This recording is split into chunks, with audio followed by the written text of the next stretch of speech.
Assalamualaikum warahmatullahi wabarakatuh.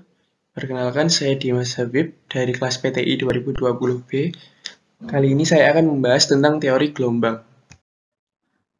Pengertian gelombang dan getaran. Getaran merupakan gerakan bolak-balik suatu benda dalam selang waktu tertentu melalui titik kesetimbangannya. Dikatakan satu kali getaran penuh jika benda bergerak dari titik awal kembali ke titik awal. Berikut titik awalnya adalah B, bergerak ke A, lalu ke C, lalu ke B lagi. Itu baru disebut satu gerakan. Lalu gelombang. Gelombang adalah suatu gangguan yang merambatkan energi dari satu titik ke titik lainnya. Berdasarkan arahnya, gelombang mekanik perlu medium dalam merambatannya, sedangkan gelombang elektromagnetik tidak perlu medium dan dapat merambat di ruang hampa.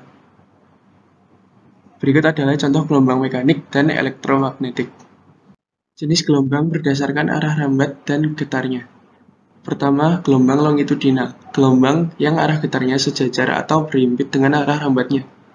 Kedua, gelombang transversal, yaitu gelombang yang arah getarnya tegak lurus dengan arah rambatnya. Jenis gelombang berdasarkan perambatannya atau amplitudonya. Pertama, gelombang berjalan, gelombang yang amplitudonya tetap dan merambat pada medium yang tidak terbatas. Contohnya adalah gelombang air.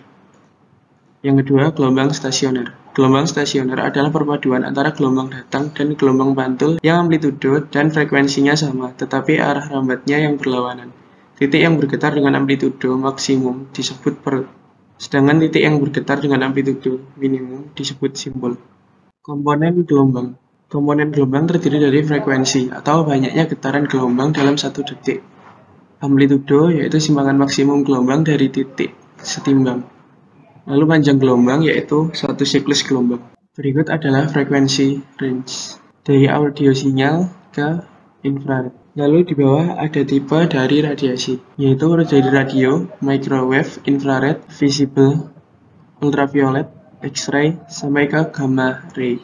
Lalu berikut ini audio frekuensi yang diukur dengan frekuensi Hz. Dari 10 ke 20 disebut subsonic, dari 20 ke 100 disebut bass, dari 100 ke 200 disebut upper bass, lalu dari 200 hingga 2000 Hz disebut mid range, lalu dari 2000 ke 5000 disebut upper mid range, lalu dari 5000 sampai 20000 disebut high end, dan 20000 ke atas disebut supersonic. Infrasonic berada di antara 0 sampai 20 Hz, lalu akustik berada di 20 Hz sampai 20.000 Hz.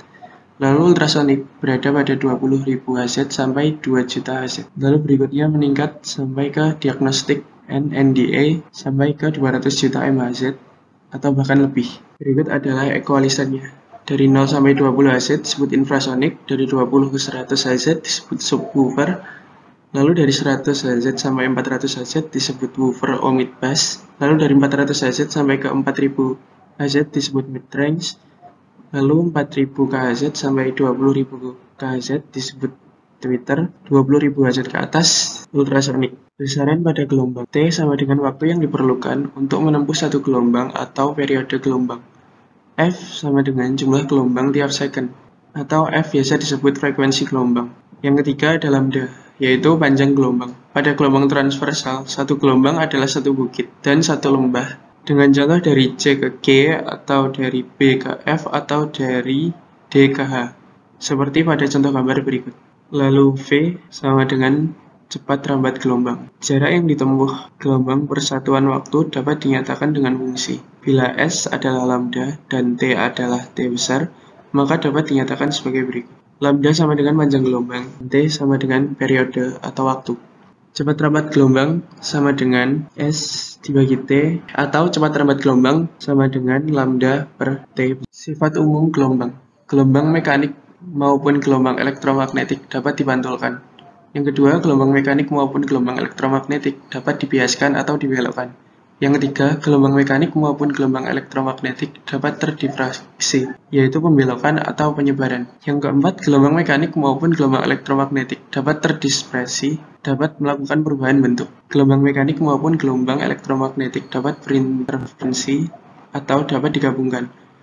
Gelombang mekanik maupun gelombang elektromagnetik dapat dipolarisasi atau terserapnya sebagian atau seluruh arah getar gelombang. Gelombang mekanik maupun gelombang elektromagnetik dapat bersuperposisi. Sifat gelombang radio. Semakin panjangnya wavelength atau panjang gelombang, semakin jauh gelombang dapat berjalan. Semakin panjang wavelength atau panjang gelombang, semakin baik gelombang tersebut dalam melakukan penetrasi terhadap penghalang. Semakin pendek wavelength atau semakin tinggi data rate yang disebut. Propagasi gelombang tidak sempurna. Gelombang juga dapat dipantulkan dan rusak oleh objek-objek yang menghalanginya. Lalu, gelombang radio dapat merambat di ruang hampa udara dan dapat terpolarisasi juga. Sifat gelombang mekanik dan elektromagnetik. Yang pertama dapat dipantulkan dari sudut datang sama dengan sudut pantul sebagai prinsip utama pembuatan antena. Yang kedua, mengalami penyerapan atau absorpsi. Material atau bahan padat dapat menyerap atau memantulkan gelombang dengan kadar yang berbeda. Dapat dibiaskan atau refraksi. Gelombang yang mengenai objek akan merubah sudut atau arah dari suatu gelombang menjadi menyimpang dari arah atau sudut awal. Seperti contoh berikut. Lalu sifat gelombang mekanik dan elektromagnetik yang keempat yaitu mengalami difraksi atau pelenturan. Perubahan gelombang saat mengenai benda padat. Gelombang yang membentur sebuah lubang kecil akan menghasilkan bentuk gelombang yang baru setelah melewati lubang tersebut. Seperti pada contoh berikut.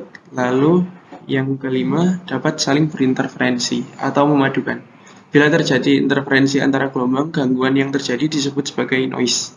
Semakin banyak radio yang beroperasi pada frekuensi yang sama, maka semakin tinggi noise yang didapatkan. Seperti pada contoh dua pantulan gelombang berikut. Lalu sifat gelombang mekanik dan elektromagnetik yang keenam yaitu mengalami dispersi. Seperti pada contoh pembentukan pelangi berikut. Lalu berikutnya mengalami pengkutupan atau polarisasi. Resonansi. Dalam fisika, resonansi adalah fenomena ketika suatu benda bergetar dipengaruhi oleh getaran gelombang elektromagnetik eksternal, sehingga menyebabkan getaran atau meningkatkan amplitudo osilasinya. Contoh resonansi, yaitu senar yang dipetik pada gitar semakin keras karena ada tabung resonansi. Kaca ikut bergetar akibat adanya petir, getaran pada mesin, osilasi pada jembatan gantung. Sekian presentasi dari saya, terima kasih.